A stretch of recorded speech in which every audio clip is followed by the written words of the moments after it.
I was recently on Twitter talking about a situation where a friend of mine in college, very drunk, explained to me that Inception was a very complicated film. More complicated than any other blockbuster before it, and therefore it was good. It was art, a masterpiece even. One quality, complexity, was enough to grant such a review. That was very interesting to me, mostly because I was, and I'll admit I still a little bit am, a pretentious asshole that used to believe anything popular couldn't be good. Certainly not art, and a masterpiece? Well, absolutely not. When I say I'll admit I'm still like that, I will say I am unlearning some of my poorer qualities, always much further to go, but still proud of the progress all the same. Now, I don't still believe that Inception is inherently incapable of being good art or a masterpiece, solely because it was a popular blockbuster, but I do still question whether or not it was good art or a masterpiece, as I think I'm allowed to. In my tweet, I explained that to show what true art was, I showed my friend Tremors, and while this was a joke, I actually do believe that Tremors is art, that it is good, and that it is a masterpiece. But that got me thinking, how do we define good?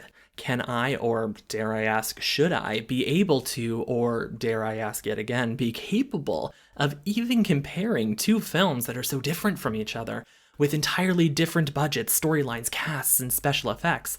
I think we can. I think that we should be able to, and I think it's perfectly reasonable to engage in content how we see fit. That's sort of the point of my channel after all, right? Is to make outlandish claims and then hopefully do a good enough job explaining myself to make you maybe think it wasn't as outlandish as it was originally pitched. Let's do that. Let's talk about what makes something good. Firstly, I suppose we should define what good means.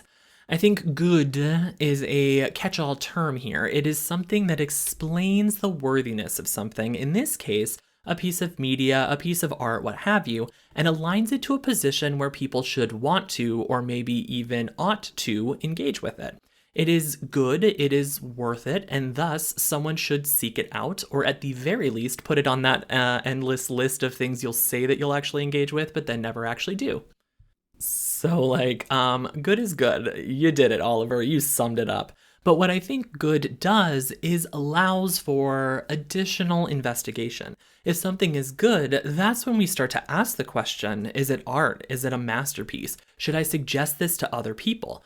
Good is the base layer, the primer for us to continue the conversation.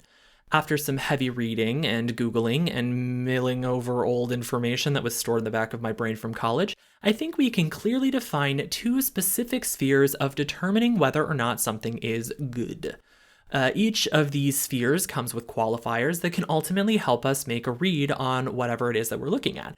I'm in no way the first person to have this conversation, nor the last, and I'm not even the smartest person in the room, but I do think this conversation is helpful for a few reasons. One, this may be the first time you've heard some of these terms outside of someone randomly mentioning them and just assuming that you understood what they meant, and that's not exactly fair for a conversation, right? It's also valuable for me to explain how I feel about things, or how I determine what good means, or how I define good, because most of my videos so far have been about how pieces of media have struggled to keep consistent tone and theme, and I'm probably going to keep going on with similar lines of thinking about other pieces of media. So, like my introduction video, this provides some solid and helpful context for us. Okay, now let's talk about the two spheres. Sphere 1, probably the easier one to define and understand, as it's placed within ourselves. It's the subjective, or our subjective understanding of the object in question. A subjective read is essentially our personal understanding of something, how we position it against other things that we like, and how we ultimately understand the thing. While the subjective and opinion are not wholly synonymous with each other, they are enough so that I think I can say without worry that you can think of the subjective as your opinion on something. I like this thing because I like slasher films, and this is a pretty good slasher film. Sits squarely in both the my opinion and subjective category. The subjective is our inherent understanding of the thing built from our personal experience. Sphere 2, a little harder to detangle from ourselves, is the objectivity of the thing we are engaging with. The objective understanding of the thing mostly stems from the qualities of the piece of media itself and has nothing at all to do with our personal feelings about it. It is the quality of the media that leads to our subjective opinion on it because we are ultimately reacting to the objective qualities. In most cases, there are obviously some subjective things about stuff that we are also reacting to, but a strong subjective reaction to the objective qualities of something can color our impression of those qualities, and that blurring between subjective and objective is why I think Sphere 2 is going to be a little more challenging of an area to discuss. So let's start with Sphere 1. What are the qualifiers of Sphere 1?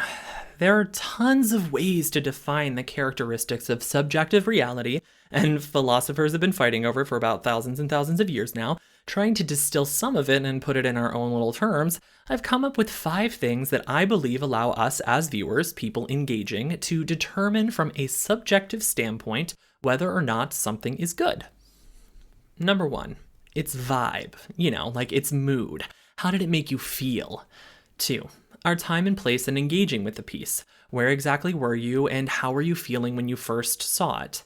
3, the association with the self. How much do we see ourselves in the story or in the characters? 4, relations to other pieces of media. This fits with our previous conversations around genre as well. How quickly do we understand the film solely because of its relationality or intertextuality with other things?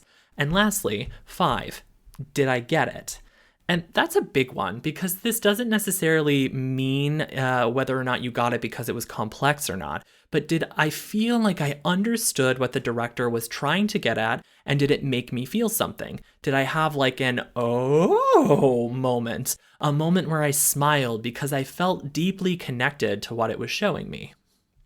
Alrighty, that was a well-distilled list. Well done, Oliver, if I do say so myself. Now, let's break down all of those points in the only way I know how, by talking about the motion picture masterpiece Tremors. That's right, kids. From the outset, Tremors sets its mood, vibe, tone by providing us a mutualistic, happily antagonistic relationship between two ne'er-do-wells. We get a feeling for how they solve problems through rock, paper, scissors, and they've got that big himbo energy we've come to know and love. We like them so much that when things start getting a little scary, we immediately begin to worry for their safety, and all of the other super nice town folk that they interact with. They're also very likable too. Now, when the horror really begins, its subversive sense of humor and set pieces are fun and exciting, and at no point does Tremors take itself too seriously, but it's always on the cusp of just serious enough, which makes it a little bit more scary than it has to be, but also really balances the funny. Because of that, Tremors has a wonderful pace, and it really made me feel like the stakes were high, but I could laugh along with the zaniness. I also remember the first time I saw it was at my uncle's house, and, while I didn't really enjoy everything about my childhood, I remember eating Totino's pizza rolls, and they had just come out. It was like the early 90s, and when the graboids exploded, my uncle mentioned that the inside of the Totino's pizza rolls I was eating looked like the insides of the graboids, and I could never eat Totino's pizza rolls again. And I know it sounds like maybe Totino's pizza rolls sponsored this video, but I swear they didn't. I just like saying Totino's pizza rolls. But either way, because of all of that, I remember the time and place of watching it very fondly, despite not enjoying a lot of the other things in my life happening around the same time, Totino's pizza rolls. This quickly allowed me to associate myself with the film. I couldn't understand what it was like to be eaten by a graboid, or chased, or terrified of running out of water while marooned on a rock in the middle of the desert. But that pizza roll comment quickly placed me in the context of the movie, and it triggered a lot of happiness even if I couldn't eat the pizza rolls anymore. Since I was so young and I hadn't seen too many other creature features, I was immediately drawn in by the newness of it, the strangeness, the pacing, the camera angles, etc. And ultimately, because it's also rather simplistic, but suspenseful, with relatable characters, I got it, right? And I could get it so much so that I wanted to know what happened next. I automatically thought, surely this couldn't be the end of it. And well, thankfully there are sequels. So, hopefully you've got a better understanding of the subjective and those core qualifiers, specifically through how Tremors kind of hit every single one of those boxes for me, enough to say subjectively that it is good. And not just good, but also a piece of art and a masterpiece. But is there something innate to a thing that simply makes it good, regardless of people's feelings, yours or mine? Many would argue that yes, there are specific qualities that make something good. Again, this is something that philosophers have been fighting over for thousands of years, from Plato to Kant to Martin Scorsese trying to tell you that Marvel movies can't be art because who cares? But depending on the school of thought, a lot goes into the understanding of objectivity. But what you may be asking is, how can one person determine the objective things that make something objective? Wouldn't objectivity then be subjected to the constraints imparted by the subject deciding to define what objectivity means? And yes, you would be right. Me, Oliver, telling you that I've read a lot, looked up a lot, and ultimately created a little qualifying list of things to define goodness brings with it a level of subjectivity. I am the one that picked over all of the bits and decided these were the ones that made the most sense. Many found fault with Kant's preconceived notions of taste, that it is ultimately the rich, affluent, or connected that determine the pleasing things about something, and that it is the underclass that reifies it by constantly buying, lusting, and craving for it. Kant also said that anything that is beautiful because it is beautiful, but also because someone finds it beautiful. So in that, we can read that ultimately some things are just more beautiful than other things simply by existing, and depending on that person's stature within society, we may be more inclined to listen to their opinion and take that as an objective fact. This is where we need to start thinking critically. Okay, where does that leave us? Think critically, Oliver. Understanding that this list on objectivity is relatively subjective, since I, Oliver, was the one who went out and read different schools of thought, philosophy, and critical theory to pull pieces together that I saw most frequently to create this list, is important because we need to understand that there is a level of subjectivity to the list itself. But it does aim to conquer the inherent or innate value or goodness of something, in this case a piece of media, in a way that is opposed to a force of base subjectivity, how we feel or see the object or piece of media ourselves, and allows us to continue moving forward with our working definition of objectivity while still understanding that yes, I, Oliver, have indeed narrowed our field of scope just a little bit.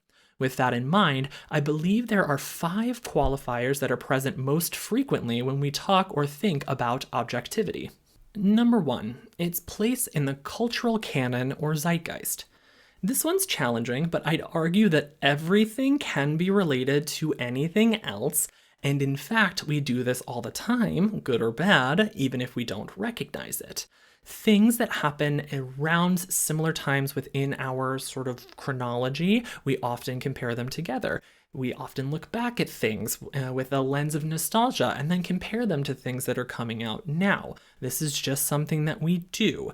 If something is good enough to reach the zeitgeist, that it dominates public discourse and consciousness, where people will continue to make those associations to things that they like, even things that might not exist inside the zeitgeist itself, it does stand to reason that there is something that must be innate that would allow a piece of media to permeate so deeply in society among so many disparate different types of people.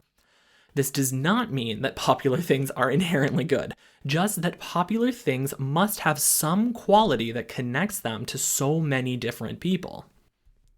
Number 2, aesthetics. And I mean this is a value statement about beauty or composition, and less about the overarching philosophy of aesthetics, big A. Though we can't wholly untangle those things from each other, we're going to try our best. 3, cultural, socio-political underpinnings that allow for a deeper contemplation of a piece of media that ultimately contextualizes it in a broad sense as opposed to how it solely relates to a subject. 4, craftsmanship. Can we look at it and recognize that someone knew what they were doing? Did the individual elements align? Could we see skill on display? And 5, an understanding of central thesis. This is what I like to call, does a piece of media know itself? Did all of the previous elements come together in direct relation to the reason the piece of media was created? Part of the reason I consider this objective as opposed to subjective is because sometimes this happens on accident, or sometimes something that's so bad it's good can be a masterpiece because of the inherent understanding of the central thesis. This is the objective version of did I get it? It is the did the piece of media get it, or did it maybe try a little too hard? Okay, so that's like a lot, as objectivity is, thinking about objectivity. Let's try to use an example to work our way through these things. But like, what should we use here? Okay, like what is a piece of media that kind of exemplifies all of these things, that can provide us great examples that we can work through together? I can really actually only think of one off the top of my head right now, so I really think that we should work through the 1990s masterpiece Tremors. Tremors occupies an interesting space within canon and the zeitgeist, right? It is 0 degrees of separation from Kevin Bacon because it has Kevin Bacon in it. Do people still talk about the degrees of Kevin Bacon, or did I just like out myself as being really old? Either way, it came out at a time when there were a lot of other hit creature features happening at the very end of the 80s, because the movie came out in 1990. The biggest ones at the time were like Gremlins and Predator. I'm also going to say Puppet Master here because my very supportive partner forced me to watch Puppet Master, and it was a subversive nightmare that I will never recover from. Anyway, while there were certain horror elements in things like Gremlins and some funny elements in Predator, I'd argue that Tremors actually walks a very fine line between being funny and actually frightening incredibly well. Not only did it do that, it also produced a monster that has stood the test of time and has spawned at least 5 sequels in a television series. It became a cult classic in its own right, which I would say ticks that box of entering into the zeitgeist and having enduring, alluring appeal. Really should have edited that out, but that was actually really fun to say. Okay, anyway, so not to mention that it also has an 87% approval rating on Rotten Tomatoes, gaining more acclaim as it's aged while it was misunderstood upon release. An innate thing within it has grown more potent over time, and more people have come to appreciate it.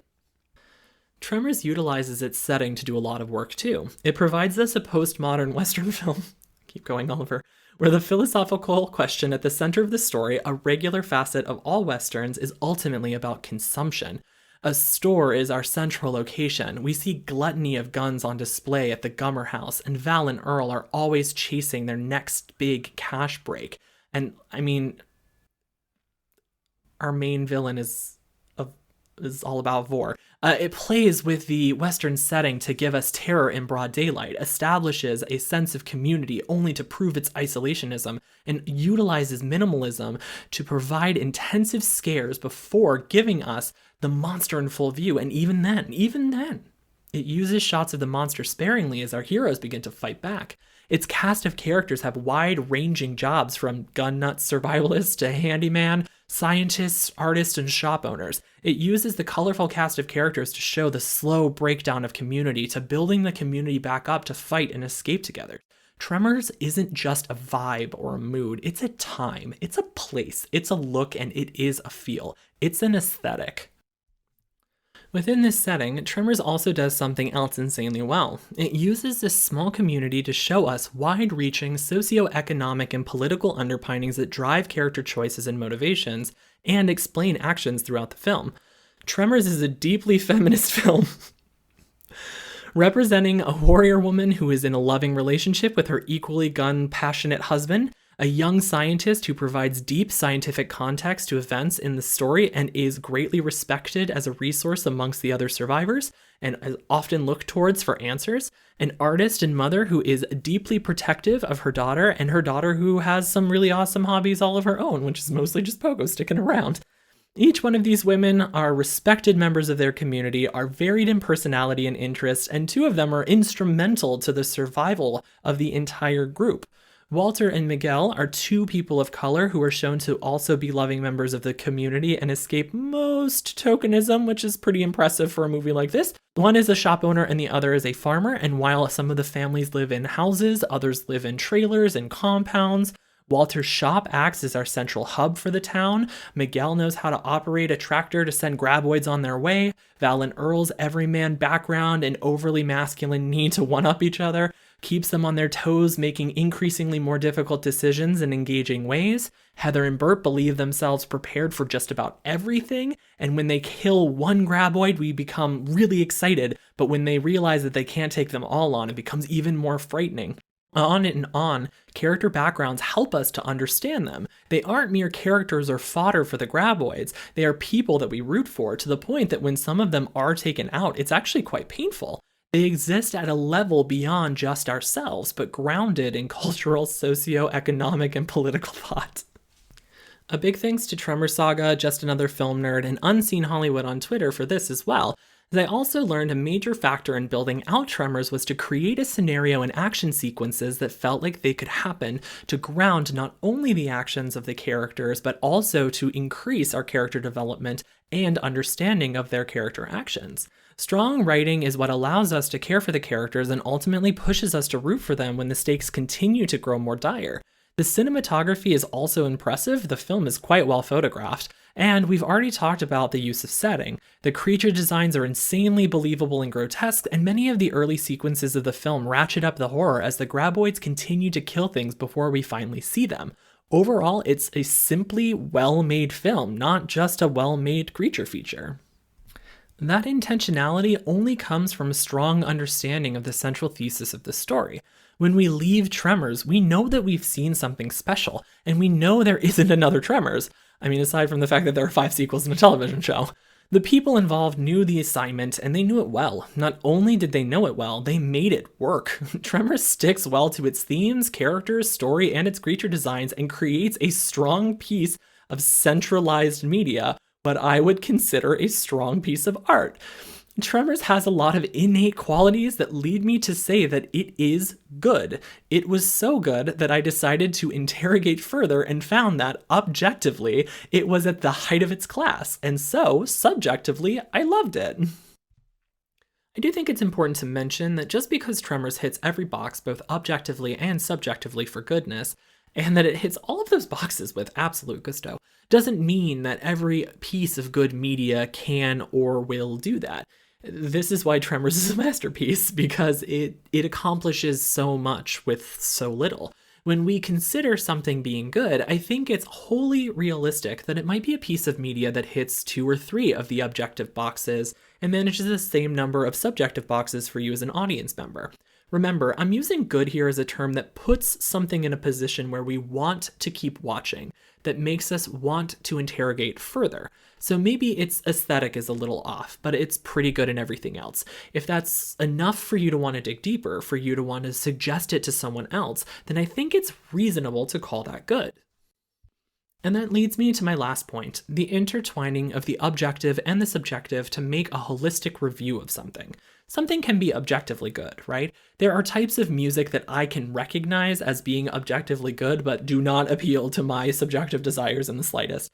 And there are things that I love that I couldn't explain the innate value to someone and convince them that it exists, but I know it is there.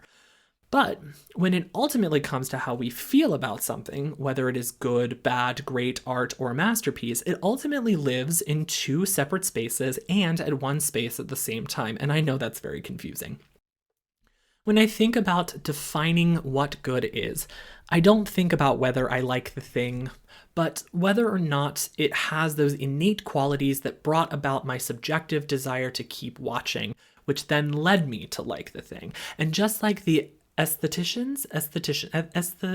philosophers that made the things about aesthetically pleasing things or what makes art, all those folks, it's just like what they're doing all the time, right? It's a debate. Because can anything truly be objective when so much of the world is subjected to other people's subjectivity? But I think it's important to be able to step back and look at something and think, now, what things about this do I like? And how much of it is just because it appeals to me or I was the intended audience? Because I think the more that we can do that, the more we can step out of ourselves and open ourselves up to media that doesn't always reflect our subjective understanding of the world or our subjective desires. Well, I think that's when we can really start learning from media. That's when we can start deconstructing media in a way that can provide additional value to us. And that's when we can learn to see the innate beauty in a lot of things, in ourselves, in people in our community, and so much more that we might be missing a lot of the time.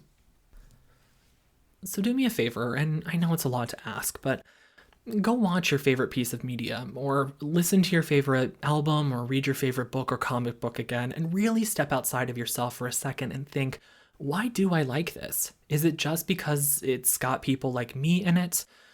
Or is there something more to it? Is there some sort of universal, innate thing within it that is also beautiful? Something as beautiful as the, 1990s classic Tremors starring Fred Ward and Kevin Bacon.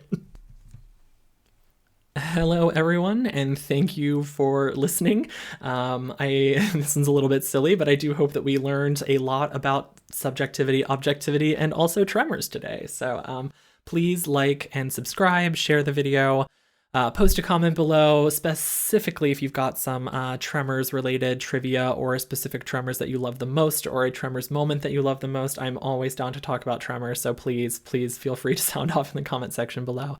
I do also want to give a shout out to their Twitter handles were the Tremor Saga, Just Another Film Nerd, and Unseen Hollywood.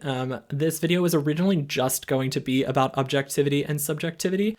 It was going to be a lot drier than this, that's for sure. But I decided after some really nice conversation or some Twitter exchanges and reading some cool article that they linked to me to actually end up using Tremors as my example here, which just made this a Tremors video. So thank you to folks. I always think it's important to cite your sources, and a big inspiration for this was definitely a really nice interaction I had on Twitter with them. So thank you for that. As it comes for new content, I'm postponing a really long video that I was making that was going to be very difficult. I need to do a lot more research and make sure that I am kind of getting some readers on that one before I decide to work on it, because it's a little bit of got some touchy subjects in there, so that's important. Have a reader, everybody. That's also really good.